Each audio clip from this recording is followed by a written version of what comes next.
young oil wells. How do we know that? Well, oil comes up from the ground, either under the sea or in certain desert parts of the world, and it's under pressure. Oil wells have a pressure up to 20,000 pounds per square inch, and that pressure, according to geologists, the Earth crust can only hold that pressure for less than 10,000 years. So it means that the Earth's crust must be less than 10,000 years old, which is what the Bible says. The Bible says it's 6,000 years old. Now, the Sahara Desert has been investigated very carefully and is only 4,000 years old. 4,000 years old, that's all it is, according to the Potsdam Institute for Climate and Impact Research. Let's come back to that slide. If the oldest desert on the planet is only 4,000 years old, why is the oldest desert on the planet so young? Well, you expect it to be younger than the flood, which was 4,400 years ago. Well, guess what? It is. It's the same with the oldest tree on the planet. And this is the oldest tree on the planet. It's called the Brittlestone pine, 4,300 years old. There it is. Now, the Great Barrier Reef off the coast of eastern Australia has been dated by the government. And guess what? It's 4,200 years old. It's younger than the flood, which is 4,400 years old. That's how long ago the flood was. And the oldest barrier reef that we know about is younger, and that's what you'd expect.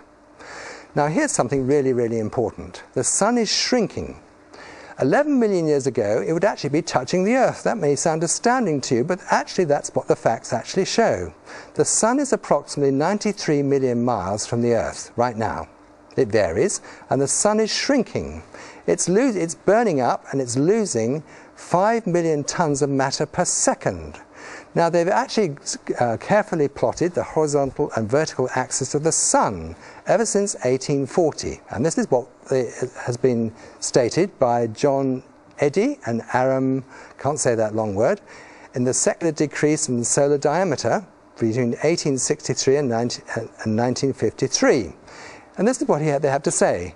Since 1836, more than 100 different observers at the Royal Greenwich Observatory and the US Naval Observatory have made direct visual measurements that suggest that the sun's diameter is shrinking at a rate of about 0.1% each century, or about 5 feet per hour.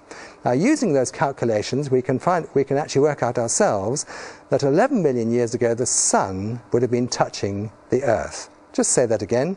11 million years ago, the sun would be touching the Earth. So it makes nonsense of the whole idea that the Earth was actually formed by chance 4 billion years ago. The sun, during the process of touching the Earth, would have absorbed Venus, Mercury, and Earth. Let's look at the oldest calendars in existence. They're all very young.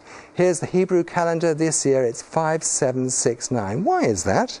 Why is the oldest calendar on the planet so young? Why isn't it 4 billion years old or 3 billion years old or whatever?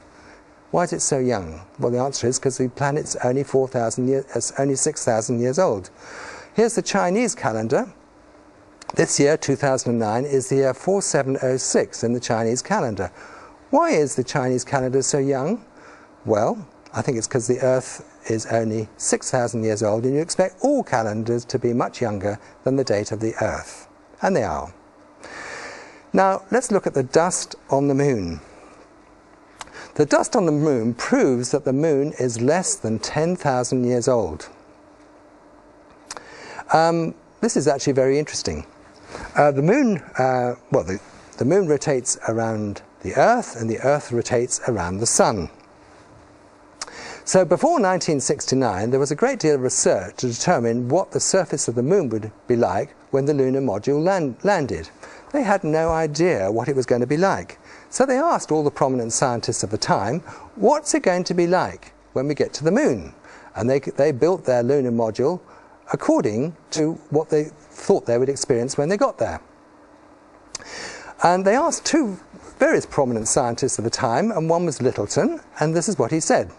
Lyttelton felt that X-rays and ultraviolet light striking exposed moon rocks could, during the age of the moon, be sufficient to form a layer over it several miles deep. That's from the monthly notices of the Royal Astronomical Society of London, dated 1955, before the moonshot. Isaac Asimov, this is what he had to say in 1959. He said, "I get a picture, therefore, of the first spaceship picking out a nice level place for landing purposes and coming in slowly downwards, tail first, and sinking majestically out of sight." That's what Isaac Asimov had to say in 1959. Now, the lunar module was designed with special landing pads, you can see them on the right, and very long legs, because they thought they were going to land in something at the moon with miles and miles of dust on the surface of the moon. You see, the thing is that all the nickel on planet Earth comes from cosmic dust, and we do know the rate of precipitation of cosmic dust, and that was how they worked out that the amount of because of the rate of precipitation of cosmic dust on the Earth, they thought that the dust on the moon would be miles and miles deep. And they thought if they constructed their lunar module with great big pads on the end of their very long legs, that the pads would sink into the dust on the moon. And that's what they did. Now, the other thing they did was they actually constructed a very, very short ladder. They did that on purpose. It wasn't a mistake, they did it on purpose. They made it 18 inches too short on purpose because they thought that that pad at the bottom of the long leg there would sink into the dust on the moon, and the astronaut would simply be able to come down the ladder and get off onto the surface of the moon. In other words, they thought that the astronauts on the moon would be something like that. The poor astronauts would have to be very careful and tie themselves on with ropes and things to make sure they didn't sink too deep into the dust. However, when they got there, to their surprise, they found it wasn't like that at all. They found out that their ladder was actually too short by 18 inches. Why was that? Well, the thing was that the dust on the moon wasn't thick at all. It wasn't miles and miles deep. It was half an inch deep. Say that again. It was half an inch deep. There are footprints on the surface of the moon made by Neil Armstrong and his friends. Only half an inch deep. And knowing the rate of precipitation of cosmic dust on planet Earth, we can work out how old the moon is. And guess how old the moon is? Well, it's less than 10,000 years old, which is what you'd expect, because the Bible says that the Earth and the moon and the universe and everything else is less than 10,000 years old. It's actually only 6,000 years old. So when they went to the moon, they actually discovered that the surface of the moon didn't have miles and miles of dust on it as they expected. They found, to their big surprise, in fact, there was only half an inch of dust there, and the moon is actually very young, same as the Earth. Now, why is there so much confusion about creation? Now, this is a big, big problem. Why is there so much confusion about creation? Why have most people on Earth swallowed the lie that the Earth happened by chance? It happened from the Big Bang. The Big Bang happened 20 billion years ago, when everything that we see in the universe evolved by chance from a singularity, which is so small you can't even see it, that everything organized itself by chance. How can it be that, why is there so much confusion? Well, Jesus actually made it very clear.